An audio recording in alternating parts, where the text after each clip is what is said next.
Good afternoon, ladies and gentlemen. There's a person here to have a chat with Dr. Jack, and I'm going to have a chat with him. I've been trying to get him on Unbreaking Science for some time. He's, erudite. He's young-looking. He's so many good things to say about him. He's one of the smartest people that I know in terms of the acumen of his analysis. When he has all the facts, the pieces of the puzzle just look so obvious to him. And so this guy, I think, does Sudoku and Rubik's Cubes and plays Go in his sleep, I bet. I mean, seriously, this is going to be a fantastic conversation. We're going to play intellectual badminton today with Dr. Larry Palevsky. How you doing, my friend? Hi, Jack. Dr. Jack, it's great to be here. Thank you for that introduction. You're very welcome. So what's going on in the world today? The world is an interesting place. There are many issues in the pediatric world that are of concern right now.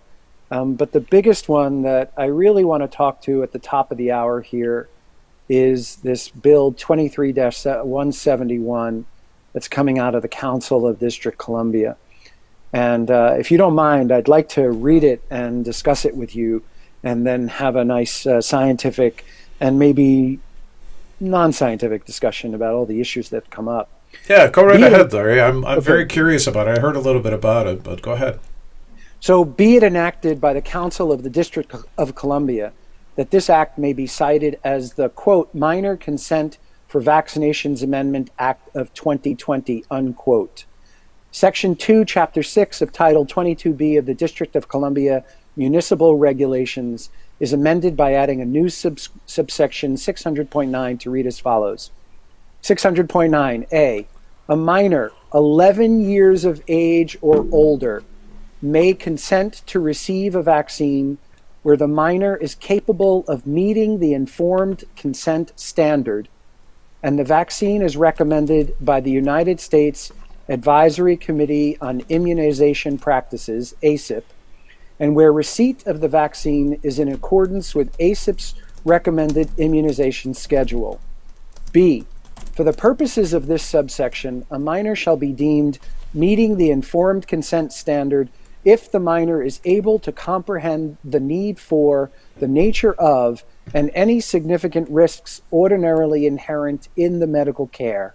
C, the Department of Health shall produce one or more age-appropriate alternative vaccine information sheets, which shall be made available before vaccination of minors to support providers in the informed consent process. D, 1, providers who administer immunizations under the authority of this subsection shall seek reimbursement without parental consent directly from the insurer, which may be Medicaid, Alliance, or private insurance. 2, insurers shall not send an explanation of benefits, EOB, for services provided under the authority of this subsection. C, a minor who receives services provided under the authority of this subsection shall have access to their immunization records without parental consent. Section 3, Section A of the Student Health Care Act of 1985, effective December 2nd, 1985, is amended as follows. The existing text shall be labeled paragraph 1. A new paragraph 2 shall be added to read as follows. If parent is utilizing a religious exemption for vaccinations or is opting out of receiving the human papilloma vaccine, but a minor is receiving vaccinations under Chapter 6 of Title 22B of the District Columbia Municipal Regulations, then a healthcare provider shall leave the immunization record in Part 3 blank and shall submit the immunizations record directly to the minor's school. The school shall keep this immunization record confidential, except it may share the record with the Department of Health or the school-based health center. Section 4, Fiscal Impact Statement. The Council adopts the Fiscal Impact Statement in the committee report as the Fiscal Impact Statement required by the Section 4A of the General Legislative Procedures Act of 1975, approved October 16, 2006. Section 5, Effective Date. This act shall take effect following approval by the mayor or in the event of veto by the mayor, action by the council to override the veto, a 30-day period of congressional review as provided in Section 602C1 of the District of Columbia Home Rule Act, etc. Oh, Dr. Jack, where do we begin? Okay, so I guess the first question would be for people that are not familiar with how laws are done in D.C. When this came to my attention, I looked it up. Apparently, the process is a committee proposes a law, it gets signed by the mayor or not, and then it goes to the U.S. House of Representatives as a national bill, but it doesn't necessarily apply nationally. It's that the legislators that are elected to the House and the Senate of the U.S. federal Senate and federal, because D.C. doesn't have their own Senate and House. Is that your understanding of the process? Yes, that's my understanding. Okay, so this is it happening. A bill got passed through a committee. Is that what we understand? The bill got passed through the council members 10-3. Okay, so that's in favor of enacting this bill. Okay, that actually happened in the United States of America. That's the first question. That this bill actually exists anywhere in anyone's mind in the United States of America. Let's just get over that first. Do you know who the sponsor is of this bill? I believe it's a woman by the name of Mary Cheh, Cheh. Cheh. Okay, so there's something special going on in Mary Cheh's mind where she thinks that parents who are religious, you mentioned religion, it reads that way, are not getting their children enough vaccines, and so the state, well, the district needs to take over and allow the child who's 11 years old. Or older. Thank you. 11 years old or older can override the parents' wishes, not just in terms of religion, but in terms of any secular reason that they may also want to not vaccinate, and say, no, we're going to get it in spite of your parents' wishes. And then the parents don't have to be informed. The school is informed, and the record is blank. Let's explore some of the things that could go wrong here. Also, from a physician's perspective, Larry. Well, let's go. Go ahead. Go for it. Let's go. My first question would be, how does the physician get the child away from the parent? Because this has to be done without the parent present. And so if you're talking about a clinic or an office visit, then you're talking about the physician or nurse literally asking the parent to leave the room. And I'm not sure under what circumstances the physician or nurse is going to be able to justify asking the parent to go out of the room. It's not clear where this is going to happen. It doesn't sound like it would happen in the schools. It sounds like it would happen in the clinics or the private offices. Mm-hmm. There's one thing that I want to say, and that is that if we go back to child development, we are told that the frontal cortex does not fully develop its capacity for reason, thought, wisdom, ideation, philosophy, or any kind of analysis until the ages of 25 to 30.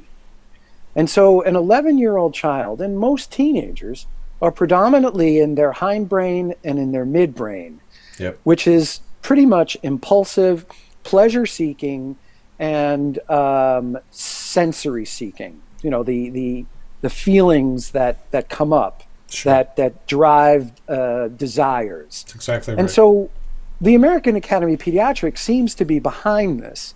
And I wonder, how much we're actually recognizing what is the capacity of a brain at 11 or even 18 or 18 to be able to understand the full ramifications of a vaccine, and taking into consideration genetics, taking into consideration diet, taking into consideration past medical history. Well, let's taking back up into a consideration past vaccinations, history, etc. All valid and important points, but can an 11-year-old even give informed consent for anything? Are they capable of can a 12-year-old say, yes, I'm fully informed, drop vaccines completely, right? Hey, do you want hamburgers or do you want hot dogs? Yeah, they can make that decision, right? But can they give something about their bodily consent? Are they capable of doing this? There's a reason why we don't have 11-year-old brides in the United States, for instance. They're malleable. They can be incentivized with short-term promises. They just make. Can they make that? I don't know if they can actually understand this is my body. I'm making my choice about my body, and then layer on top of it everything else that you said. Are they capable of actually, Well, again, the state is saying that they can, even though the state knows, based on its own literature, that an 11-year-old, a 14-year-old, maybe a 17-year-old, doesn't have the full capacity to understand informed consent and to understand the pros and the cons and to take all the factors into consideration. Because as I said, the frontal brain is not fully developed until 25 to 30 years of age. So reasoning and analysis and comprehension and consciousness and awareness and all the things that come from frontal brain maturity are not there fully in full capacity for most teenagers. Again, most teenagers are more in the impulsive, pleasure-seeking, and experiential periods of their brain development, and that doesn't take into consideration full analysis that involves true thinking and weighing of all sides of an argument. That's right. Yeah, exactly. And so you brought up all sides of the argument. If I understand from your reading that they actually have to be given the opportunity to provide informed consent after the physician has listed for them the full spate of knowledge about this or that vaccine, the risks, or what do they have to be provided? Well, the comment that I found very interesting on here is the idea of an age-appropriate alternative vaccine information sheet. So who decides what age-appropriate alternative vaccine information sheets consist of, and who decides what it doesn't consist of? And as I understand it, Jack, even though the wording is informed consent, there's nothing in the bill that allows for opting out. So it seems like they're sort of giving lip service to the concept of informed consent, but what it really is we're going to vaccinate you and make it look like we're doing informed consent, but you're not going to get the vaccine with your parent involved. We're not even going to tell your parent. We're not even going to make a note in your chart that we gave the vaccine. And then when we bill your insurance company, we're going to leave out the fact that the bill is for a specific vaccine. Because when the parent gets the EOB, the, employment of benefits, or so the parent won't know that the vaccine was administered. Doesn't that also put the doctors, the physicians, in the position of committing fraud? Well, I mean, I've never seen a legal precedent where a doctor can do a procedure or administer something on a patient and not document it in the chart. I just don't know how that's legal, and somehow they're pushing through with this as if it is legal. And you know what it reminds me of? It reminds me of an adult sitting in the back seat of a black sedan and riding along a sidewalk, following a child, and opening the door to the street, luring the child into the car, and saying, "Shh, don't tell your parents." Yeah, exactly. Don't tell your parents. The children are going to be presented with a different set of vaccine information sheets than are required by law right now. right? There's federal legislation, as I understand, that requires a set. There's an entire process and procedure for writing vaccine information sheets. Bernadette Pager and I were soundly censored, as was Andy Wakefield and Mary Holland. And we petitioned to get our comments when they tried to weaken the MMR vaccine information sheets a couple of years back. We were shocked because 75 comments were missing, and we wrote to them and we said, "Hey, where's our comment? We'd like to participate in this open public comment." They sent ours back redacted. My own comments, Bernadette's comments, redacted. So then we said, "Hey, Jim Moody, can you lend us some of your stationery, and maybe we'll draft something that says there is a First Amendment in the United States. You dipshits, you asked for a public comment. You called it a public comment, and then you redacted a public comment by citizens. What are you doing?" And when they got the letter from Jim, they let all of the other comments out. So, great question. Who's going to be writing these age-appropriate vaccine information sheets? And is such a thing compliant with the requirements of the law that say that the vaccine information sheets, what they have to contain, how they have to be communicated? I don't think it's possible to say that the odds ratio of developing allergic rhinitis or Guillain-Barré syndrome. Tell an 11-year-old what Guillain-Barré syndrome is, in the gym at school or in the 7 minutes that you've got them in your well child visit. Try. Good luck with that. And they need to be fully informed. The parents have to be involved because they can say, "Wait a minute, I'm going to delay this. I'm going to defer this to my next visit. I got to go do some homework, doc." And there's nothing wrong with that. Saying, "You know what, I'll be back another day." The 11-year-old's not going to do that. I'm sure of it. So, well, I think to take it another step is that I don't know that every doctor actually hands the federally regulated vaccine information sheets to all parents when the regular vaccines are given and the parents are in the room, let alone utilizing these new vaccine information sheets. What I do know is that pediatricians have become very good at scaring children that if they don't get this vaccine, they'll die, or if they don't get this vaccine, they'll develop cancer. And so what the tactic has become, Jack, is you don't want to get cancer when you get older, do you? Or you don't want to get this disease when you get older, do you? You don't want to die.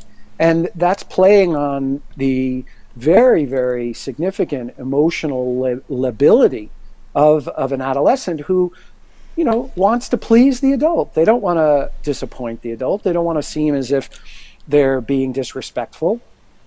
And the real issue here is, how do we get parents to recognize that this is going on? The District of Columbia has predominantly black children. Yeah. And so there's another layer of this that does appear to be a potential racist issue of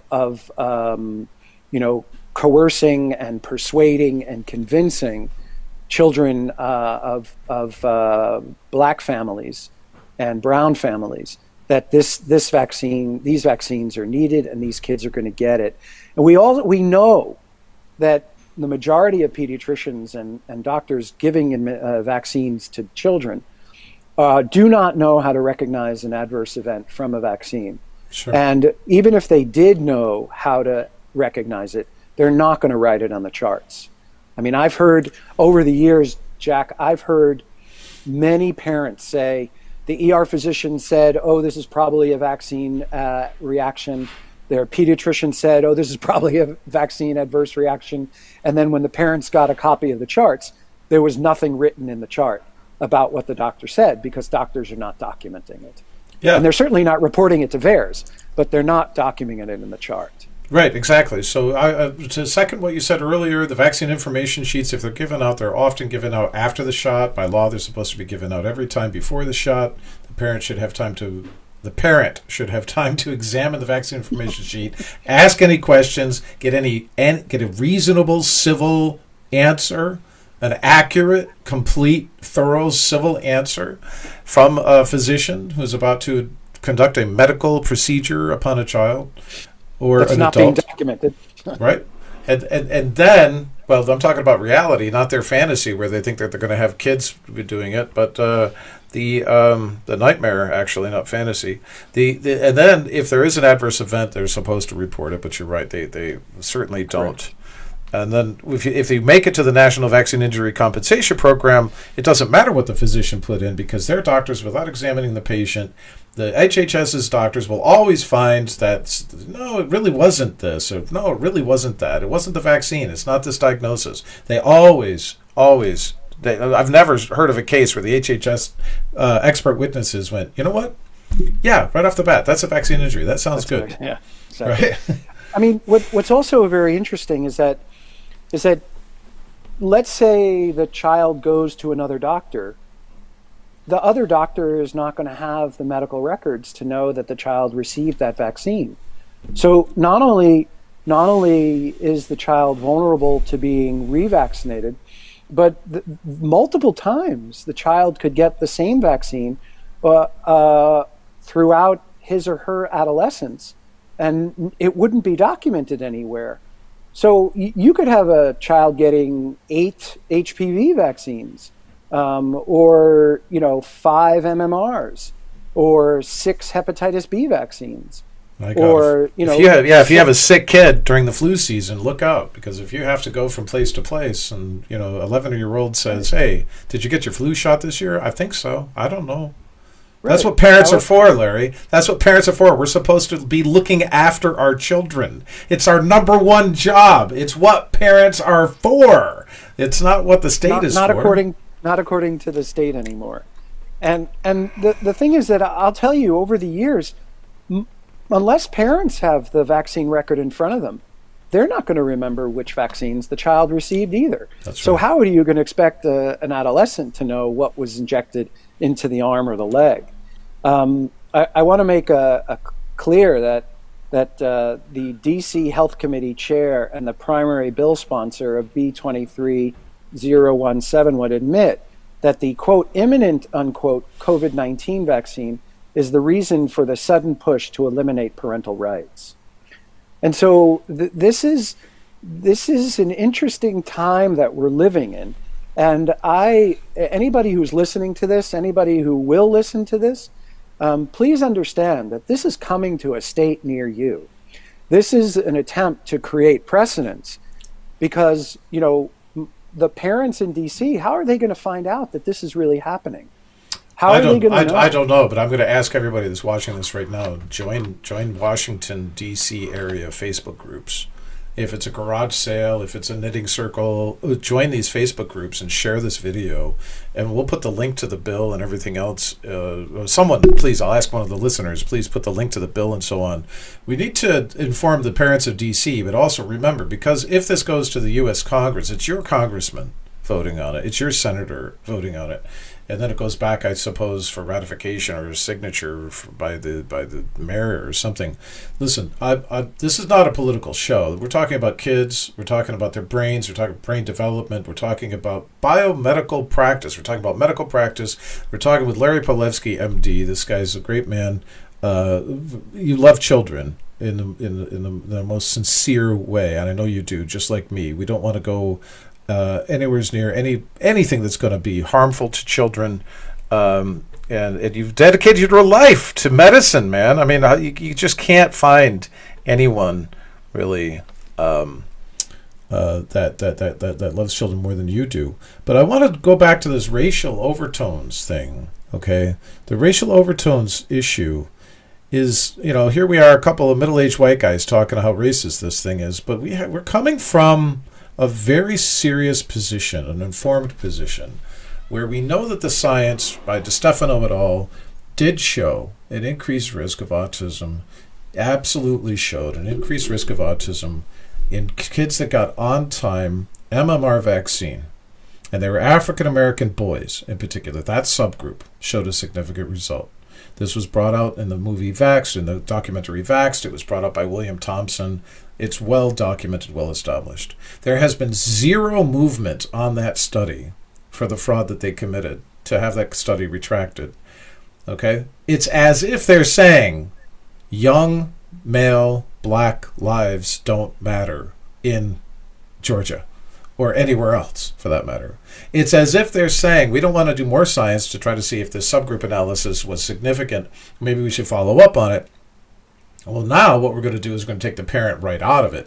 If a parent, just imagine your parent all of a sudden starts having apoplexy, to go deep in history, right? They start having apoplexy right in front of you, the spasmodic seizures on the floor, the loss of eye contact, loss of consciousness, everything else that we do now. We've got the ICD codes now, right? But your kid's basically flopping and twitching on the floor for no reason, according to you. You can, and you call the doctor. You say, "Hey, doctor, my kids." Or you call the ambulance. What happened? I have no idea. How in the world could we ever trace in the HPV post-market surveillance study that's going on right now, the longitudinal safety study on HPV vaccine? How could we ever trace seizures from HPV vaccine unless the parents can say, "Brought them in for their HPV vaccine yesterday"? Brought them in for the HPV vaccine. So this affects science as well. This affects the positive feedback. There's quality control feedback that's supposed to be happening, and it's not happening, and it's pretty damn upsetting. So I'm absolutely convinced you're the right person to talk with people about this.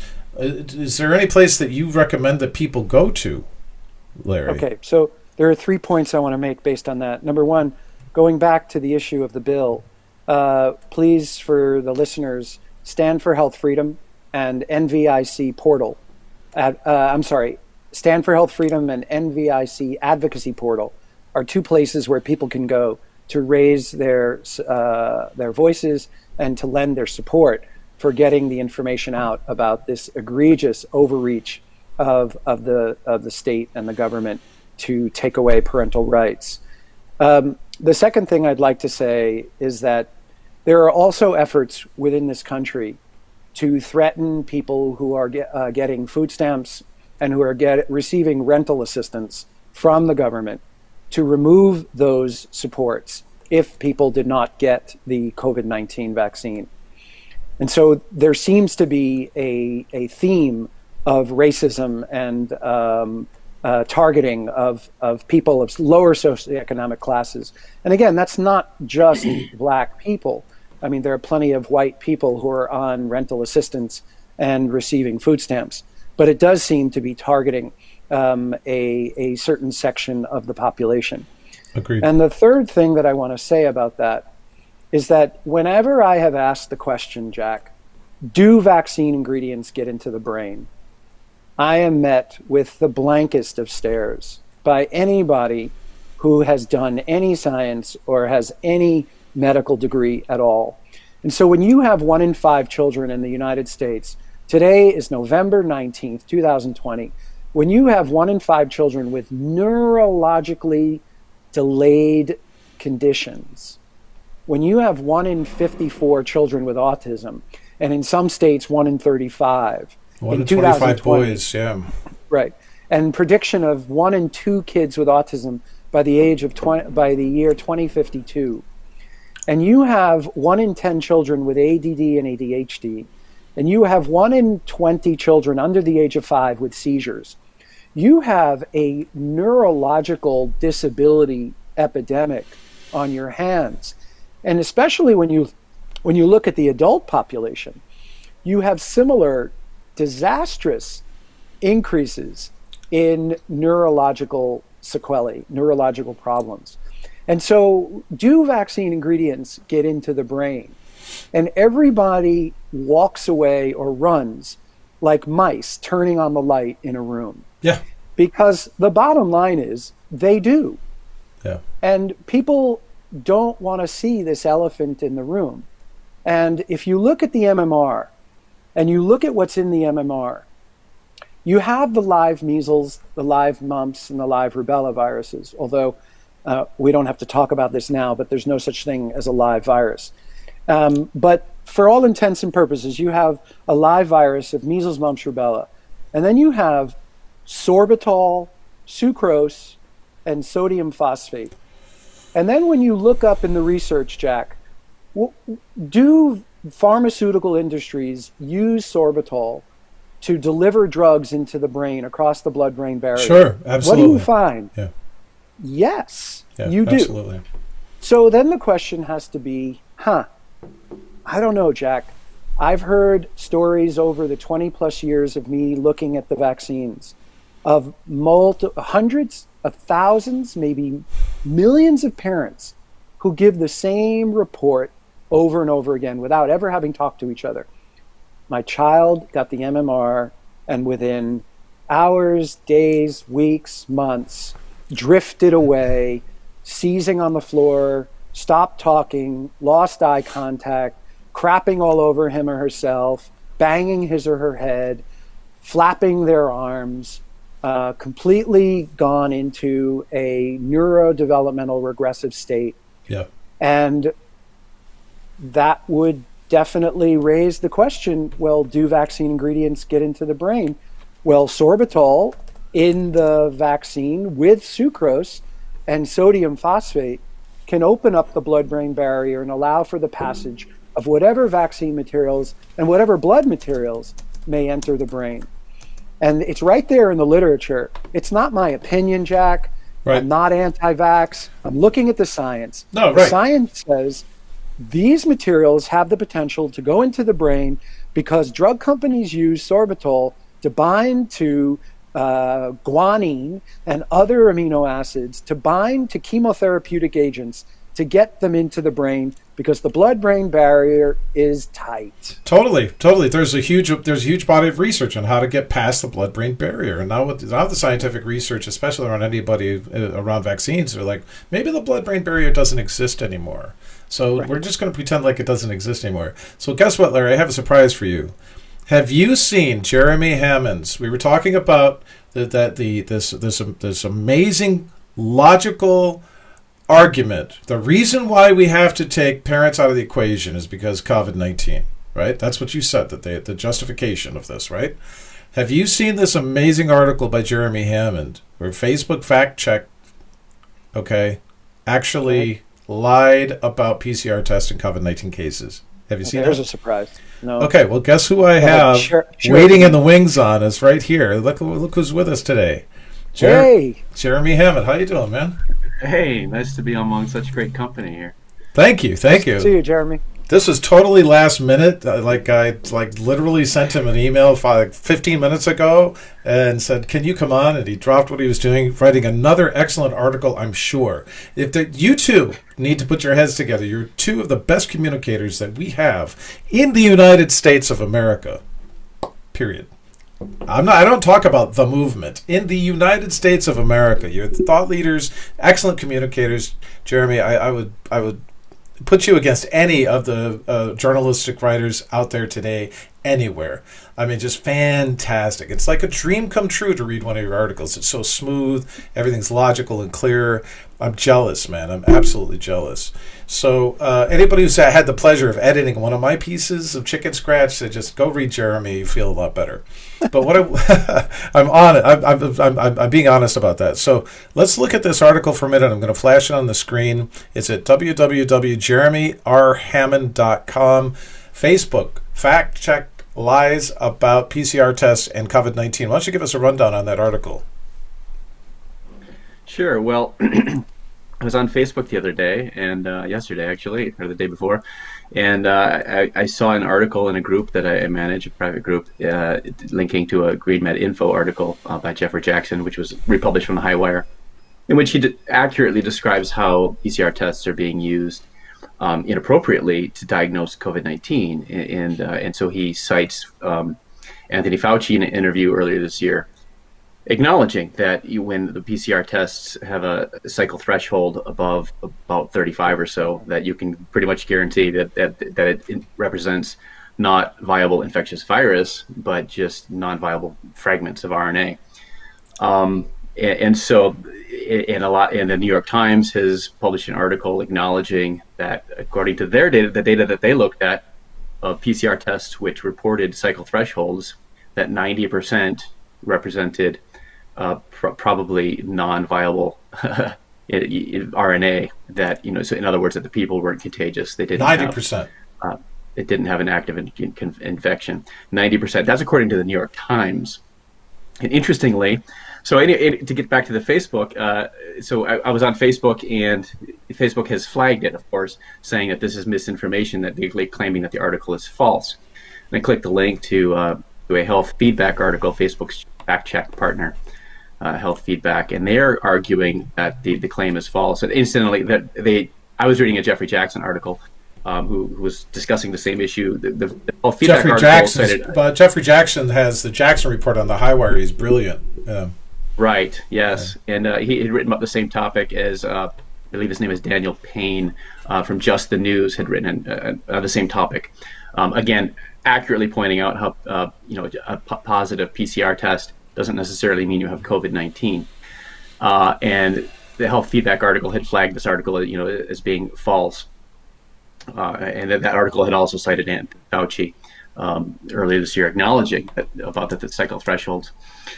And if you read the health feedback article, the argument that they make is that they claim, their argument is that a positive PCR test does mean a case of COVID-19. That's their argument, and they try to claim that the Just the News article had conflated contagiousness with infection, but that's not that was a complete straw man argument. That the author of neither Jackson nor the author of the other piece had done so.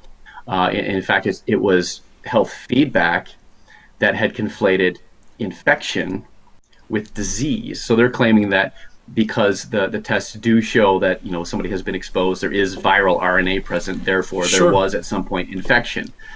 That's their argument, and therefore infection equals COVID-19. But that's untrue. In fact, and all I did was I just went to the glossary of one of the CDC's textbooks, and looked up the terms, of infection, clinical disease, and it just showed how you can have an infection and not have the disease. When people who don't have symptoms, people who have a SARS-CoV-2 infection with no symptoms do not have COVID-19 by definition. Right. So the definition, let's break it down. So for anybody who hasn't heard of COVID-19, just in case there's anybody out there, COVID-19 is the disease that is caused by SARS-CoV-2, the virus. And Dr. Palevsky, MD, let me ask you, what does the CDC say if you see a patient? How are you supposed to diagnose? What's the criterion used by CDC for this SARS-CoV-2 induced affliction? If there's a PCR test that's positive, if a person is presumed to have COVID-19 but has not been tested, and then there's one more. Jack, do you have the third one? I think it's if they're breathing, pretty much. Yeah. Or maybe if they stopped breathing for any reason, such as a motorcycle accident in Florida. The best one that I heard of was the guy that jumped from his parachute failed and he hit the ground. Not to make light of anybody there's an epidemic of parachute accidents or something, but they tested positive for COVID-19, the clear cause of death. Okay, but right. Jeremy's really focusing 100% on diagnosis. So you're the MD, I'm the scientist, I'm a biomarkers guy. I could go all the way around on this, but I want to hear from you, Larry, as an MD, as a physician. Is this how we usually diagnose infectious disease? No, and the problem is, I'll give you an example, Jack and Jeremy. A number of years ago, I have a patient in my practice, a little kid who had a very high fever and went to the emergency room, and they did a nasal swab, and the nasal swab came back positive for 7 viruses. So which is the virus that's causing his disease? COVID-19. Right. It doesn't matter. If it was 2002 when this happened, it was COVID-19. If you go to CDC. I know, but the point I'm trying to make is that we are asymptomatic carriers of maybe hundreds of thousands, maybe millions, maybe trillions of viruses that are embedded in our own genome and that are embedded in the bacteria that line our bodies. Yeah. So on any given day, you can find adenovirus, rhinovirus, respiratory syncytial virus. You can find all different flu viruses. And there's no proof that the current PCR test for SARS-CoV-2 is even identifying the infectious virus or viral debris. And so when I learned about PCR testing, my teaching was that it's most useful in people who have symptoms of an illness. Yeah. But it's not for this one, for 3 to 5 days into it, right? 3 or 4 days right. into it. In my experience, you cannot make any conclusion in someone who has no symptoms as to whether or not a PCR test means anything, because they have no symptoms. Yeah. And so we are finding people who are dying of cancer in hospice care, who are having COVID PCR tests that are positive, and they are being diagnosed as cause of death COVID-19. Totally. I did a whole blog article on the fact that coronavirus 19 cures influenza. There's no flu this year. Right. Right. 98% reduction. Right. Total. And from 2014 until 2019, flu cured RSV, SV, and coronavirus. And bacterial pneumonia. Right? So we didn't see them anymore. No, exactly. So we are seeing more bacterial pneumonia because of the masks, but that's another sidebar. But the recent report I saw said that there were over 1 million cases of COVID-19 reported in kids. Now, cases does not necessarily mean infection, right? And nor does cases actually mean symptoms, right? And so on top of that, one has to ask, well, what percentage of these children were actually wearing masks? And so all of that data are missing because we don't know what symptoms kids were having at the time that they got a positive case due to a PCR test. And we do know that this is some really smart virus, guys. Yeah. Because this virus preferentially makes adults sick, but rarely makes children sick, or even rarely causes children to die. And I don't know what intelligent virus is capable of preferentially affecting the adult population. Yeah. No, exactly. So, Jeremy, on your article, you cited the asymptomatic and pre-symptomatic transmission of SARS-CoV-2, a systematic review by Savidi and Seigel. And is this the one where they found, that was a systematic review. So tell us, what did they find there? I had written about that in a prior article, trying to jog my memory about the details. They had criticized a lot of the reporting, well, not directly, but their findings were critical of some of the reporting about asymptomatic transmission, which the media commonly conflate with pre-symptomatic transmission. Of course, there's a distinction. In fact, World Health Organization earlier this year had said that asymptomatic transmission appears to be very rare. From the data that from the available evidence, it appears to be very rare. And the New York Times had an article trying to deny that and criticize that and claim that wasn't true. But the means by which the Times made its argument was to conflate asymptomatic with pre-symptomatic transmission. And those are two different things. Yeah. And so that article, that paper had talked about the differences and the evidence available for each, and criticized some of the findings of certain papers that are being widely cited to claim that there's a widespread either asymptomatic or pre-symptomatic transmission. But the relevance with respect to the PCR tests is that the health feedback article had actually cited the author of both that prior New York Times article and the author, which is the same author who wrote the article acknowledging that 90% of PCR tests that they looked at, and the data sets that they looked at from 3 different states, indicated that the test subjects were not contagious. And so that same author, the health feedback article, cited to support their argument, and she was arguing that, well, if you test positive, yeah, sure, it might not mean that you have current infection, but it still means that you are at some point infected, and therefore you have COVID-19. So she's making the same fallacious, equivalence between infection and disease to support her argument. And the relevance, again, is that, well, if somebody is not symptomatic, they have no symptoms, and they get a test and they're positive, that doesn't mean they have COVID-19. And she's trying to also draw an equivalence between COVID-19 and contagiousness. So if it's a positive test equals a case, and a case equals contagiousness, And that's also not true because it is, again, as the World Health Organization has acknowledged, asymptomatics, people who have asymptomatic infection appear to rarely transmit. And this is acknowledged that they're far less likely to transmit the virus than people who have symptoms. I mean, as a physician, I will tell you that there is no such thing as a disease outbreak from people who have no symptoms.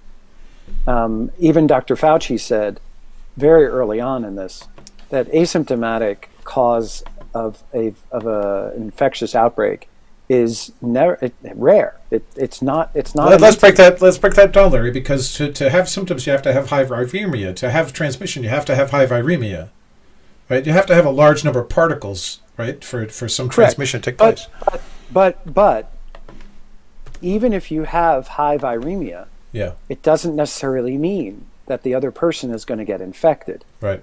Because we know that exposure to an organism, regardless of the load, may not necessarily lead to onset of symptoms. So exposure is not enough. I mean, we all know the stories of husbands, wives, boyfriends, girlfriends, bed partners, whatever you want to call them. Yeah. One person has a really bad cold. The other person lies down next to the person who has a really bad cold, and they're intimate, and the other person never gets sick. And we only talk about the one who's, I caught a cold from someone because that person sneezed all over me. We don't talk about the idea that there's much more nuance. It's much more nuanced as to what determines somebody's predilection for expressing a set of symptoms that may or may not even be caused by exposure to someone who has a disease. So there's a lot more science that we're leaving out in this scenario. Totally. It's very ugly. It's really ugly. Totally. So I wanted to flash this PCR test. Yeah. Well, I was going to go there. The PCR test. So you brought up the CT threshold. That's the threshold by which and my test would have to exceed this number of copies within a certain number of cycles to be a diagnosis. Well, it's really a test positive for the virus. Did you guys see this one by Jafar et al.? Correlation between 3,790 quantitative polymerase chain reaction positive samples and positive cell culture. All right. If you do the math, 48.7% of the PCR positive cases could not be cultured. The rest were cultured. So they could not get culturable virus out of almost half, 48.7% of the samples that people under CDC's criteria would be called a case. If you can't culture it, I would argue you're not going to be infectious. And so this traces. Did they check for any other viruses? Not in that particular study. This was definitely a COVID-19. This is definitely a COVID-19 focused study. Right, but you understand my point. Of course, your point's well taken. Your point is, wait a minute, Larry. I'm going to turn this back on you. You mentioned, I know there's 1,400 pathogens or so that could be found at any given time in human beings on the planet. You mentioned that you can get 7 viruses at a time, many of which we're not vaccinated against. How in the world is anyone alive? You're the physician. How do we survive infections? I just don't understand. I'm completely lost. If the CDC hasn't put something into my body to let me fight off something, how in the world am I breathing right now if I could have like 6, 7 viruses? I'm going to go like hide in a closet somewhere in my basement and never come out again because I might get a bug. So you're not dripping with any sarcasm, are you? No. Okay.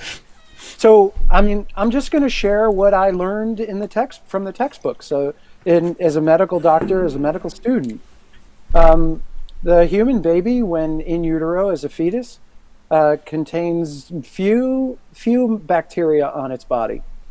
Few. I mean, we used to think that the amniotic fluid was completely sterile, and over time we learned that there are bacterial particles as well as bacteria in the amniotic fluid, most often derived from the mother's oral mucosa or from her intestines, probably to prime the baby in preparation for coming out into the world.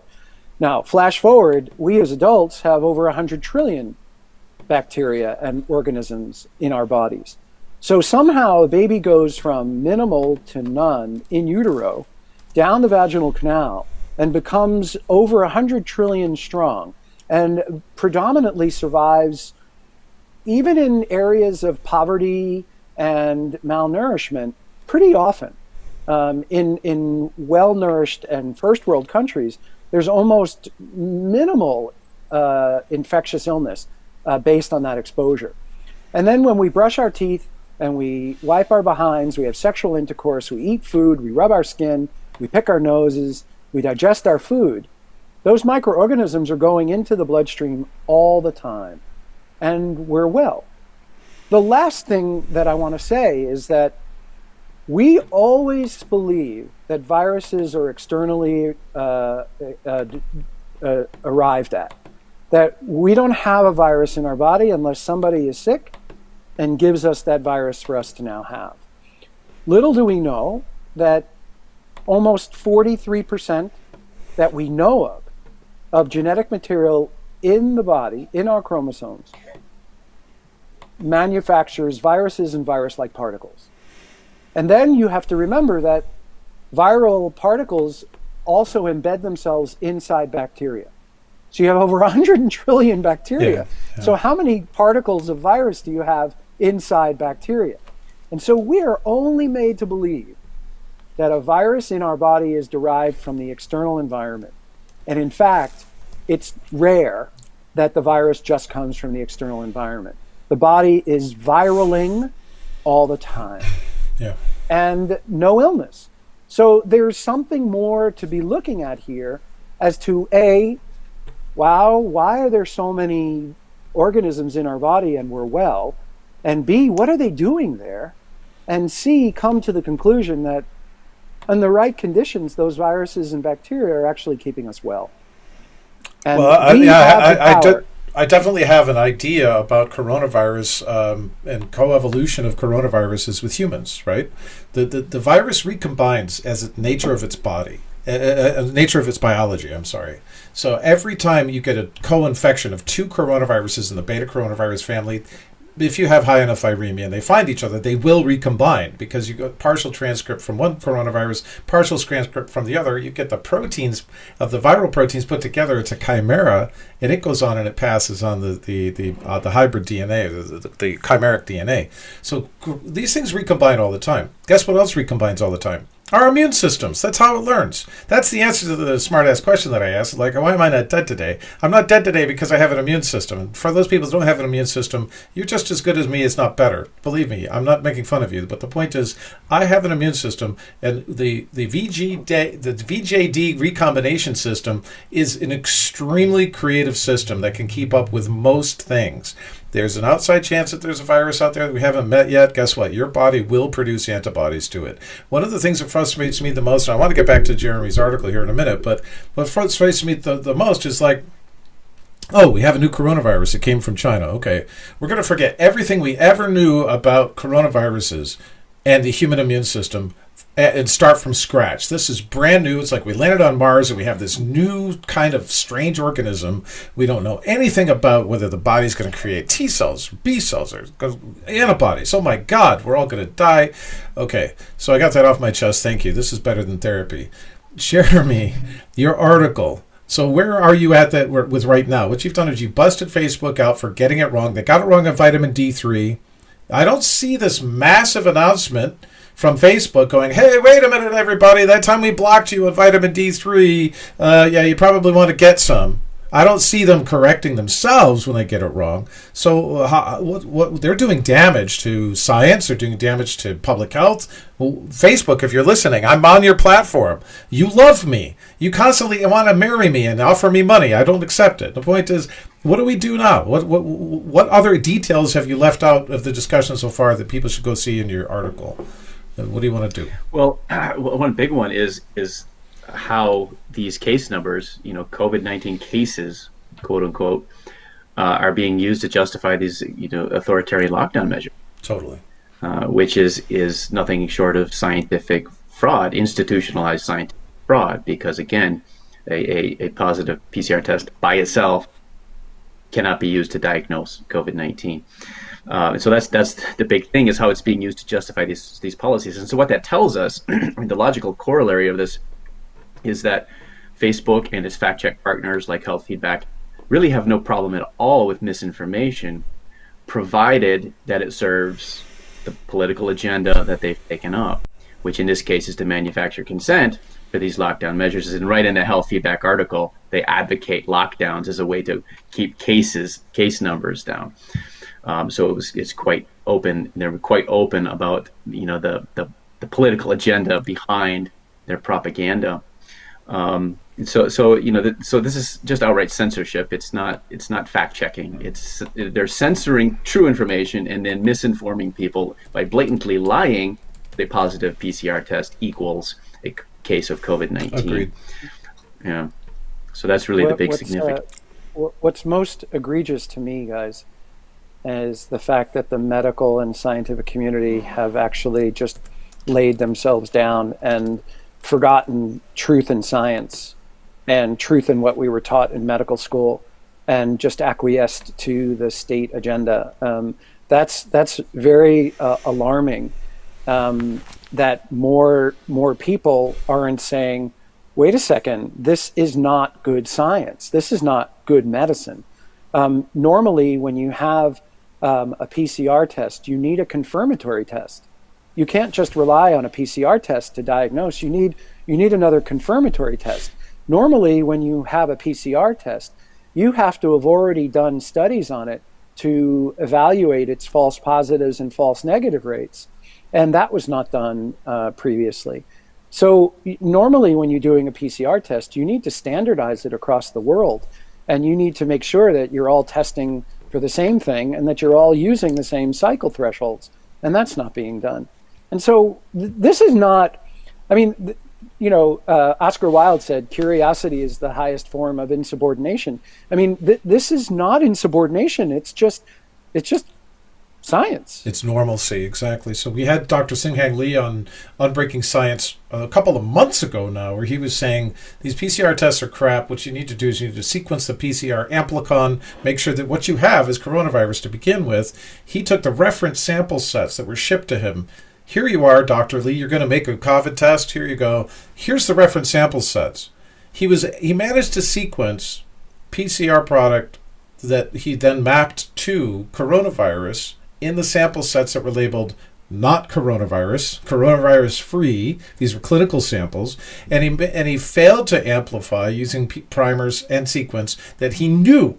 You have primers for amplification and primers for sequencing. He knew that they worked.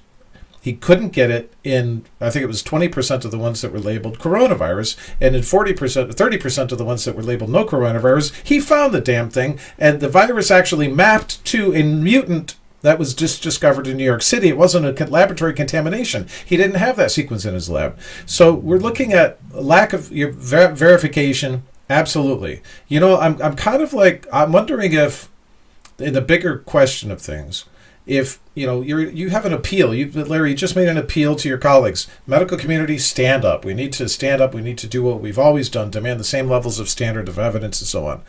But I'm wondering if we're wondering why, are we just blind to, is it like watching soldiers from Germany in World War II not let the women and children on the boats first? Is it right? Are we appealing to people who have so far gone the other direction in response to vaccine risk awareness? They're afraid that they're going to lose everything. That, what is a lockdown for? I don't know what good a lockdown does to society, but I know another 742 Americans filed for unemployment last week. I know that that's a cost of the false positives. Okay, I know that every week it's another 750,000 people applying for unemployment. Mm-hmm. Right? These are real. These are people's lives, and I know Pennsylvania has failed to pay out hundreds of thousands of cases of unemployment. They're just denying it because I guess they don't have the resources. So when we look at the big picture here, I'm a scientist. I want to talk sensitivity, specificity all day long. I want to do the science stuff. You're a medical doctor. You want to appeal to, let's use common, good medical practice. Jeremy, you're a deep thinker. Are we missing something huge here? Who benefits from lockdowns in the United States of America? Well, I want to share a story, Jack. 1985, I did my third year pediatric residence, my third year pediatric clerkship, And I was mentored by some really great pediatricians in practice in New York City. In 1991, the New York State Department of Health started mandating the hepatitis B vaccine for all newborns. 4 years later, in 1995, I saw one of those pediatricians who had 10 years previously trained me and mentored me in pediatrics. And I said to him, Mike, are you giving hepatitis B vaccine in your practice? He said, yeah, why not? I said, but Mike, it makes no medical sense. Up to now, every vaccine that we've administered to kids has been based on a known outbreak of an infectious disease, whereby a vaccine was manufactured to slow down or stop the transmission or slow down death in children from that disease. This is the first time we're giving a vaccine to kids where the infectious disease and the sequelae of the infectious disease doesn't affect children and only affects 3,500 people per year who die of liver cancer from chronic carriers of hepatitis B infection. Yeah. I said, why are you giving it in the office? And he looked at me and did this. Because we have to. And so that's the answer to your question, Jack. Because we have to, because the state said so, because it's the right thing to do, because I have a practice I need to maintain, and I have employees, and I have a family, and I have a standing in community, and I don't want to ruffle feathers, and I'm just going to go with the flow. That's fine. That's fine. So you're appealing to them to come up to the standard of, hey, let's actually practice medicine and not just follow orders. My question is, Bloomberg published, in October 26th that COVID-19 could end up costing us 90% of our GDP through lockdowns. It's our response that costs us. It's not the disease. It's our response to it. So what the hell is going on that all these American citizens, all of these medical doctors who are educated, all of the public health officials or public health servants, we should call them, why is it okay with them to go, yeah, just dump the economy down the drain completely, forget about deaths of despair? I want to go back to you, Larry, but Jeremy, what are your thoughts on that? Well, regarding your question of who benefits, if you look back at how the lockdowns were justified in the first place, it was, if we recall, to flatten the curve, meaning to, instead of there being a sharp spike of cases that would, overwhelm hospitals, and then there would be excess deaths from lack of care, they want to prolong the epidemic, flatten it, but prolong it so that the area under the curve is the same either way. That's how it was sold. It was just to flatten the curve, strictly temporary measure. For 2 weeks. For 2 weeks. Right. Yeah, a couple of weeks. Yeah, 14 days or something. We just have to do this, and then everything. Then we can. Got to protect the medical infrastructure while they get their shit together, so they can handle infectious diseases. They need to get PPE. I don't mean to interrupt, but we gave them billions of dollars due to Zika. We gave them billions of dollars due to Ebola. They trained on this. They reroute patients completely. They have a different workflow, a flow of patients. Okay, go on. Go ahead. I want to hear it. Yeah, and then of course most hospitals, far from being overwhelmed, actually were going out of business because they don't have enough patients, and they were emptied, and tons of people were furloughed to help. You're talking about during the lockdown, right? Yeah, initially, and then of course the justification for it was shifted. It was no longer about flattening the curve; it was about reducing cases, and that gets us back to the PCR test. But it was about reducing cases, and here in Michigan, for example, Governor Whitmer put out a plan saying that we have to keep these measures in place until we can get cases to near zero. This is what's in her plan, to near zero. And it already is near zero. It's 3.5% prevalence at worst. It's already near zero. Okay, but go ahead. But in her mind, this was to be accomplished. The vaccine. So this is a faith-based policy that there's going to be a vaccine to save us. And if you go back to the Imperial College London model back in March that was used to justify the initial lockdowns, there was part of that was widely reported. The part of it that was widely reported is that, if we don't do these measures, hospitals are going to be overwhelmed. So we need to do it to flatten the curve. That's what was reported. That's how it was sold. That's right. What the media didn't report was the other part of that model, which showed that once they lifted the measures, there would be a spike in cases that would be worse than had then the UK just continued its initial policies in the first place, which was, sensible policies of social distancing and isolating elderly people who are at higher risk. All of those model people kind of parameters, including the second one after you lift the restrictions, were based on the Wuhan data, where we had 20% of people with diabetes dying. And also 0.9. That's not happening. Fatality rate. Yeah, that's not happening, right? So none of that's happening. None of those models actually. Okay, so I was there. The history, I chronicled the history. Stock market's crashing. Half of the restaurants in the United States have closed permanently. They're not going to open up again. Deaths of despair. The mental health care community cannot keep up with teen suicide rates, teen suicide threats. They can't keep up with it. Who's benefiting from the destruction of the United States of America? I'm lost on that. Are you trying? Yeah, that's what I'm getting at. Go ahead. Are you trying to get us to talk about the Great Reset? Is that what you're leading? Jeremy knows I'm chewing. I just want your input on it, guys. I mean, I for one will welcome. Wait. I for one will welcome our alien overlords. If it's the aliens, the Greys are finally taking over the planet yours. We had it. We screwed it up. It's fine. Take it. Whatever. Just be kind to us on the way out. When we're leave, just do it gently. Okay, that's fine. But I'm not going to settle for some group of humans who want more.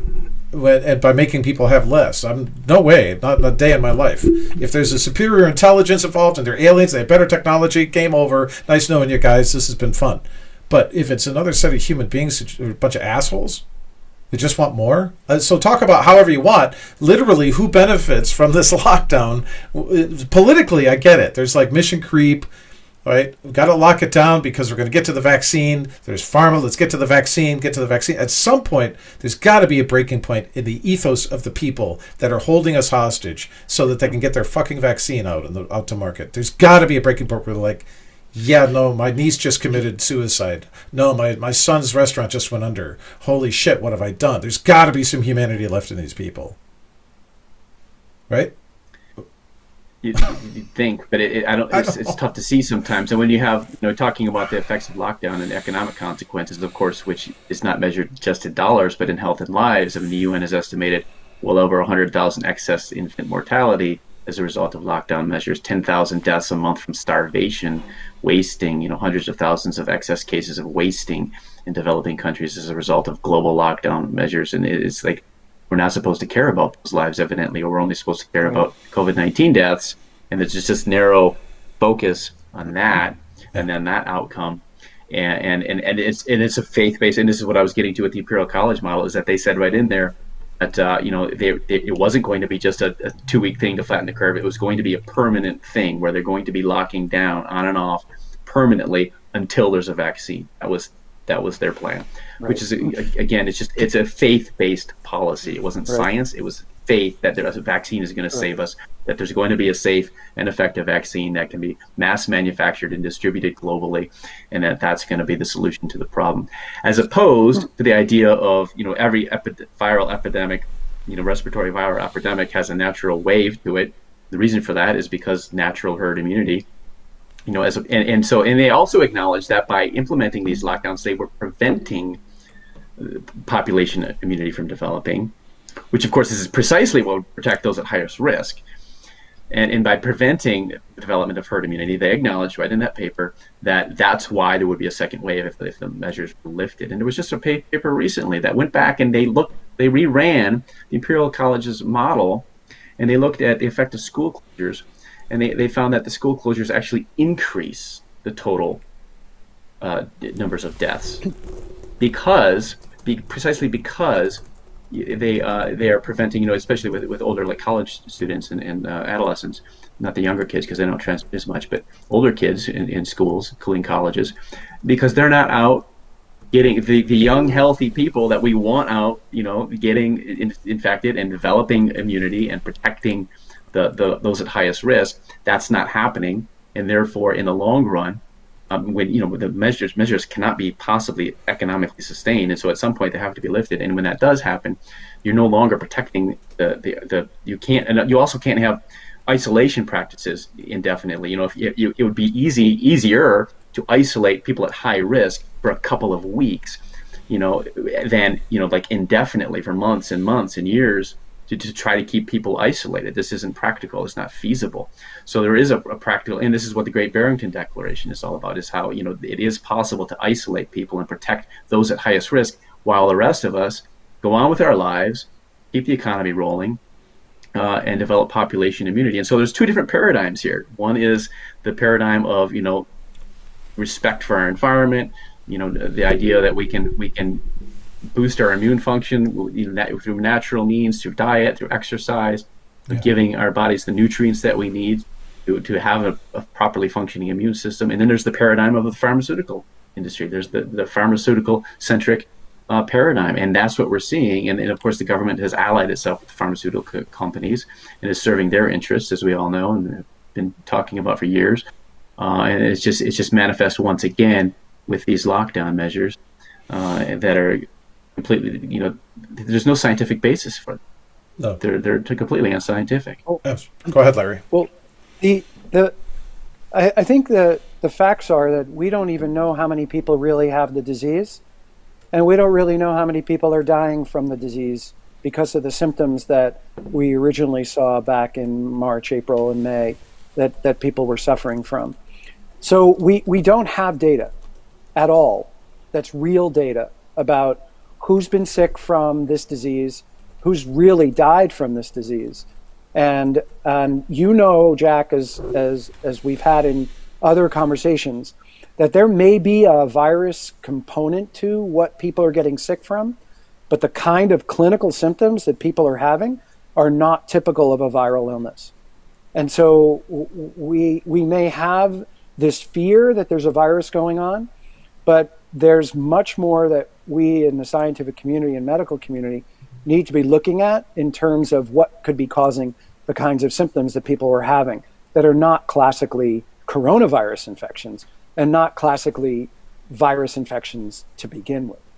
And so we don't really know what we're dealing with. We do know that if we're going to rely on the PCR test as a real test that's going to give us information, that the infection fatality rate is going down. Because as the cases go up, the death rates are not going up with it. And so in fact, the infection fatality rates are going down. We have infections, we have other situations in society where people die at greater rates than they're dying from this illness, and we don't shut down society.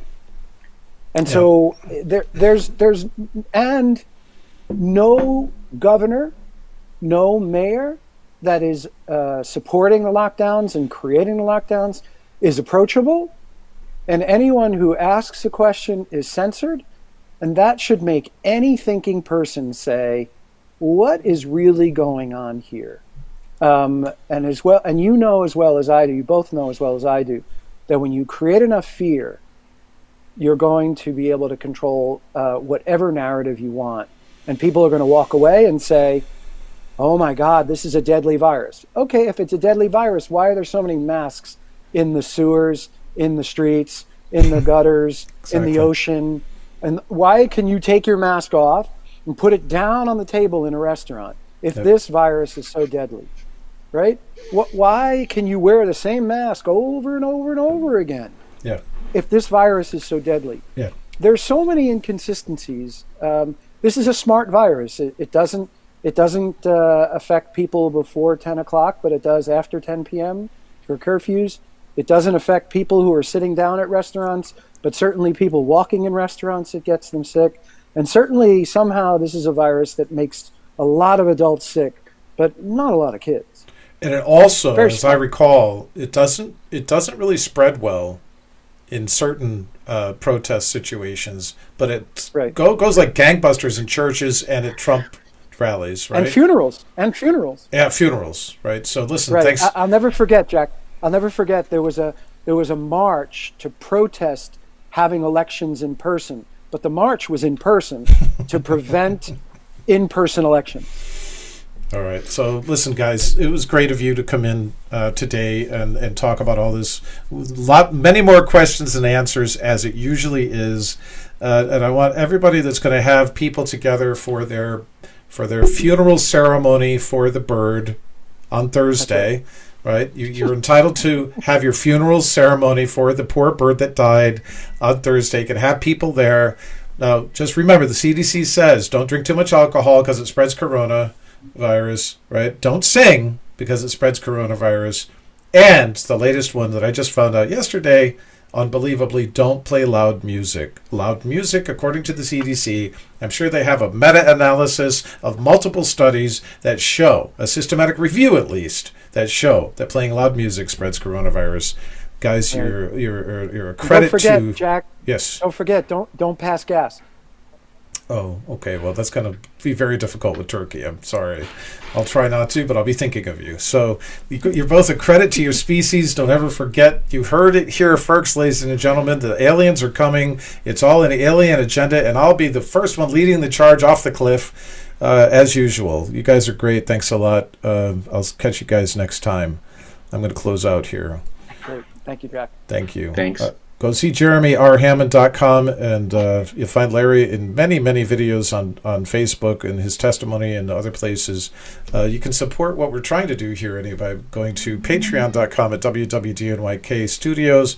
Patreon.com, WWDNYK Studios. WWDNYK stands for What We Do Not Yet Know, and there's been a slight decrease in what we do not yet know as a result of today, so we're chipping away at it, folks.